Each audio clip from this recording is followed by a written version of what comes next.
So I can spell my name. Yeah. Lucy, Lucy. Himstedt, Himstedt. Community volunteer is fine. Community volunteer it is. All right. Okay. Can you start off by talking to me just about the historic natures of the buildings in this area and why it's important that we honor and keep them preserved? I think wherever you are, there is so much history, and oftentimes people don't pay attention to the history of the very places where they live. That's what I'm actually excited about this program is you drive by these buildings, coming and going all day, every day, and it's a chance to really find out a little bit more about and draw attention to a lot of those places. And that's why I think it's important. A lot of effort has gone into keeping some of these buildings preserved. A lot of efforts underway to try to preserve others, and maybe this will help draw attention to that as well. But it's part of who we are, and I think that everyone within the city and the area should know about their home. Can you talk about kind of the process that went into choosing these buildings and how we picked the top 9 and some of the things you thought maybe should have been on the list that weren't? The first thing that the committee did was turn in our own list. It was wide open. Name the top 9 historic buildings, and there was no other directive than that. And I think that gave us a open mind to not thinking that something could be included or should be excluded, because it was really open. And so we all turned in 9, or maybe cheated and did a 10th or whatever. But then we took those lists and saw what were the common ones. And immediately we saw that there were a half a dozen or so that were without dispute. Those needed to be in the program, and we thought that everyone would agree with that. What became more fun was to get to those last 3 or 4 and to be able to talk out loud about why individually we thought one place or the other should be included in the list. The hard part was excluding places that we all know are very historic, very meaningful for the city of Evansville and the area, but we just couldn't, it's not the top 9 times 2, it's the top 9. So we had to, go through some discussions and come up with those. I think, in my mind, perhaps the thing that I wish we could have included, and maybe it could be a whole other program, is there are no churches in that. And obviously, churches, religious life is very important to the people of Evansville, but it was a matter of how can you include one and not all the others. There were so many that deserve to be in. I think about my own parish, St. Benedict Cathedral, and all of the history relative to the Diocese of Evansville that has gone on there, or the First Presbyterian Church right here in downtown, many other churches there are churches that very much speak to the German history of this community, and German immigrants began those churches. So maybe it could be a whole other program, but it was unfortunate that there is a lot of history involving the churches that we just couldn't include in this program. A couple of other buildings that came to my mind as I listed potentials for us to discuss were the Alhambra Theater and the Victory Theater. Both of those are so meaningful to the history of Evansville. The Alhambra has had it's so important to so many people who have worked tirelessly trying to resurrect it over the years. I've lived in Evansville for 15 years, and I know there's been a lot of effort over that whole time.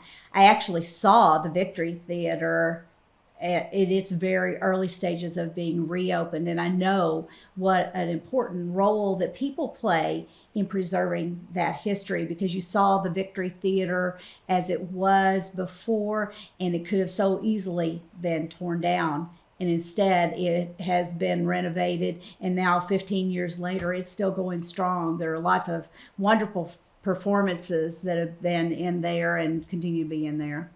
So those were a couple of the places that I thought that it was unfortunate we couldn't include everything, but we all had some really fun discussions about them.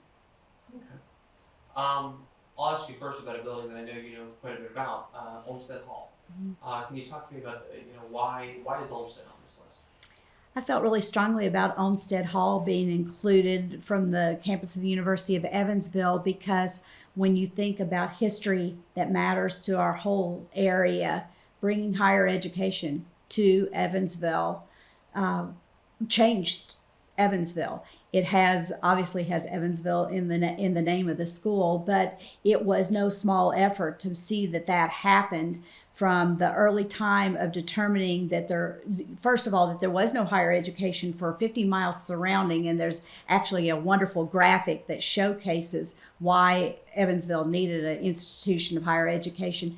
But then the last minute fundraising efforts, that it could have gone either way, and what would the city of Evansville had been like if what was then Moores Hill, later Evansville College, and now University of Evansville, if that had not come here, followed by now the University of Southern Indiana and Ivy Tech, and so much about higher education that makes a difference every day in our lives.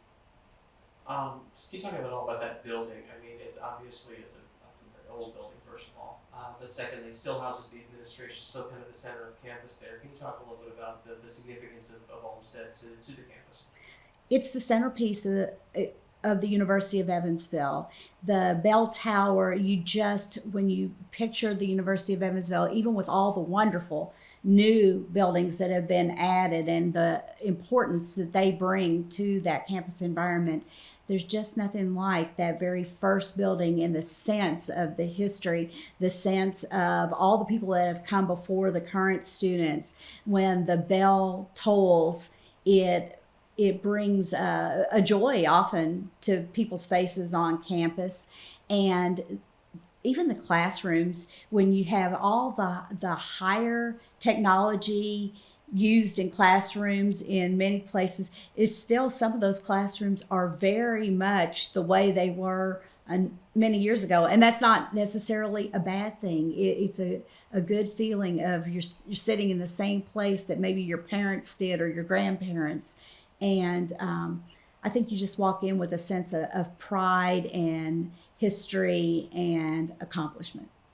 Okay. Other buildings, do you have anything else you want to say about Olmsted? Okay.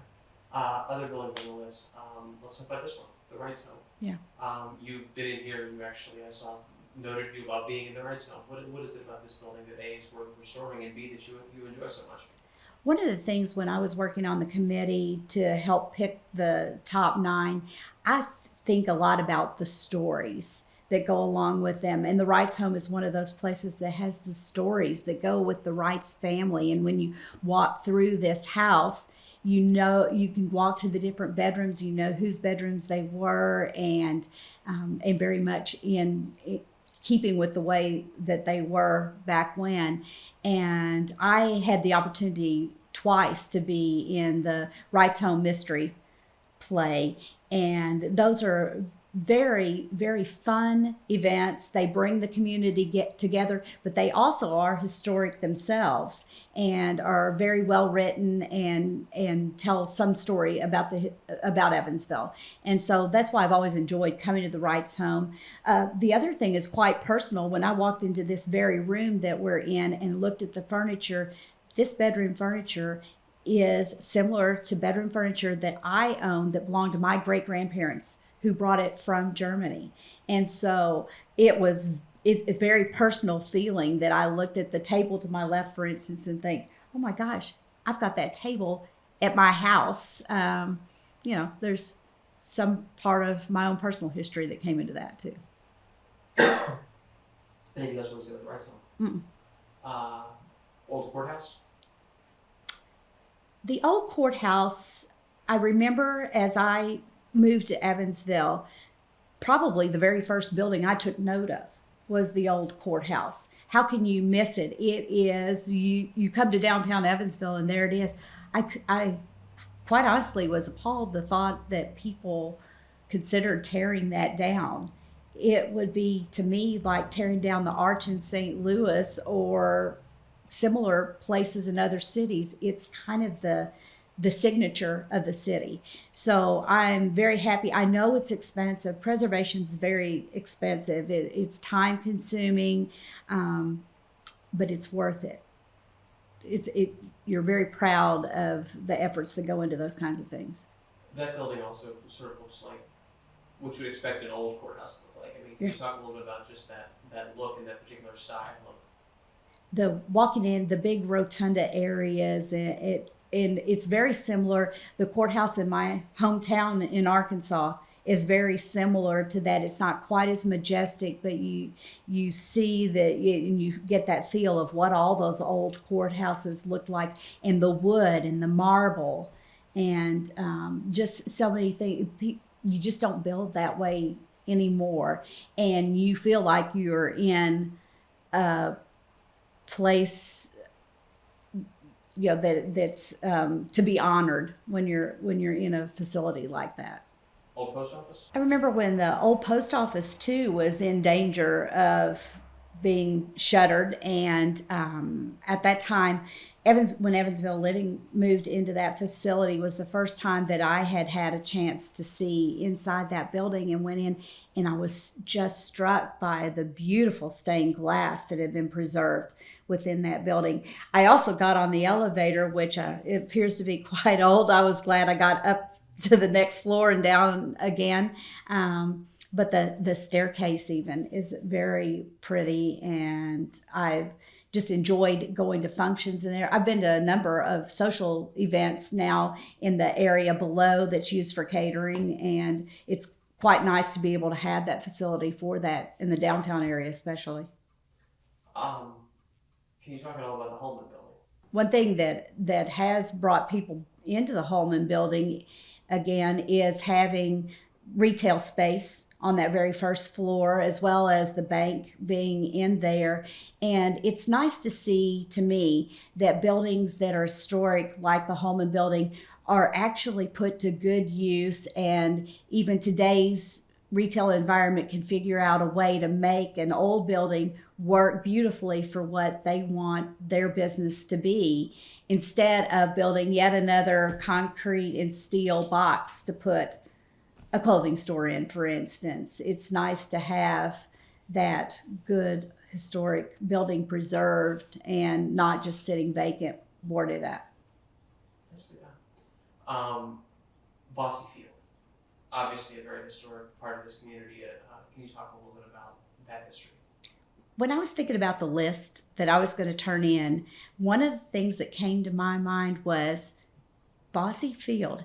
Is that a building or is it not? And I didn't even really care. I just thought that is so much a part of Evansville.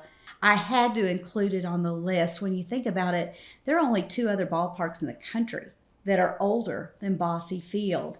And even before I moved to Evansville, I knew what Bossy Field was because, like everybody else, I saw the movie. And it just, I think too about what the busing family means to the city of Evansville, and how through them that has been preserved. That not just the building itself, but the field and the game of baseball for kids of all ages. And it's so much a vital part of our entertainment, of our history. And I thought that it should and could be included as a building. And I was glad to see it made that list. How important are the otters to this community? I think the otters are very important to the community. And when you think about it, it's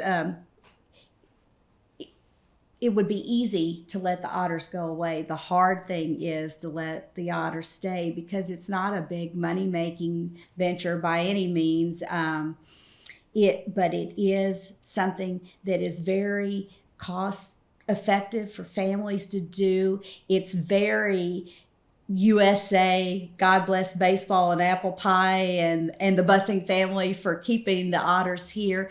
And the otters actually live in people's homes and are part of the community while they're here. I just think it brings a whole texture that is very much the Midwest, very much family, and very much a part of Evansville.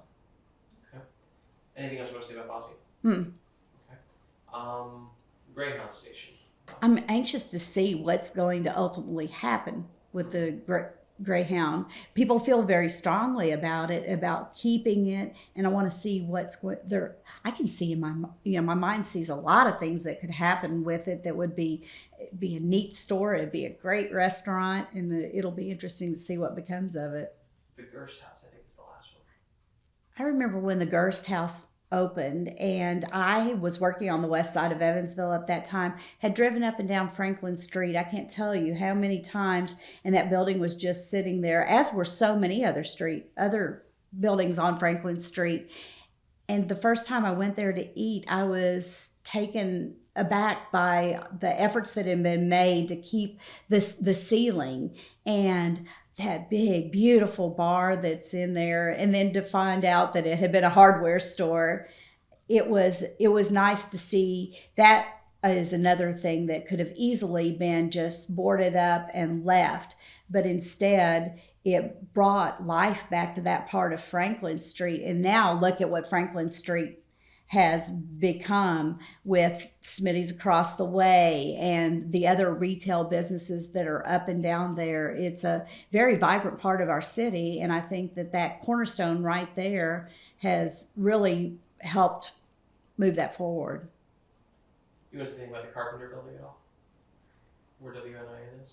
I think it's just very interesting that as a member of the WNIN board, I learned about the history of the Carpenter House early on in that process, and find that it's got to be inspiring in a lot of ways to know the kind of work that they do, and that they're working in a historic environment every day. And you think about even to the ghost of the Carpenter House, there are just so many stories, and the family was so important to the whole city of Evansville, between the Carpenter House and the Willard Library and so many other places, that it's nice that too has been preserved. And I think that it is very in keeping with the mission of WNIN to be part of that saving of that building. It can't be easy running a TV station and radio station out of a historic. It'd be easier to do it out of a brand new environment, but I think that it's important to our city to keep that building. Anything else you want to say about historic buildings, about preservation, about anything? I do think that it's so easy to think of building something new and tearing something old down. But there are so many buildings in every community across this country that the cities and the areas wouldn't be what they are without not just the building, but what happened in those buildings. And the best way to remember what happened in those buildings is to preserve them, and for people to go and visit them and to talk about that history, because it is what makes all of us who we are, especially who we are as a community. And you think about the German immigrants in the Evansville community, and look at the buildings that have been built by those immigrants and the stories that they brought with them, and the families, that various homes and the stories of the families that lived in those homes, from the Wrights family to so many others. It would be a shame to let those places go, and it would be easy to do it. And I applaud the people that take the time and make the effort to keep that as living history.